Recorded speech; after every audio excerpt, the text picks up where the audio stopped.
So where are the gains of the Congress coming? Nija? That's a good question. Where are the gains of the Congress coming? Difficult question. No, Karnataka definitely. Because last time, as I said, 25 out of 28 the BJP got. So certainly the Congress will get at least half the seats. That's expected.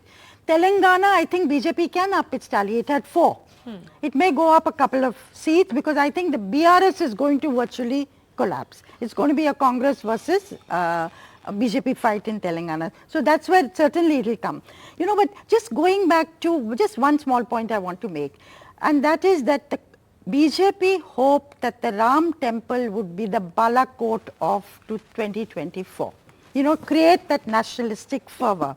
Now, temple has made people very happy. A journalistic colleague told me this. It's a very interesting story. He was covering the consecration of the Ram temple. He was there for a couple of weeks, after which he went back home to Varanasi. And he said 4 of his friends, professionals, 2 doctors, 1 insurance agent, 1 somebody else, they actually came and touched his feet because he'd been to Ayodhya. And I heard this story in Maharashtra where there is not that much traction on the Ram temple. And senior people touching the feet of somebody junior because he'd been to the Ram temple. But does that mean, will they vote that way? They are very happy. They are going to see the temple. I think from RP, if you can honestly tell us this, from what I hear from all accounts, the BJP had hoped that Balakot temple would add 5 to 6% of the vote this time also to its kitty.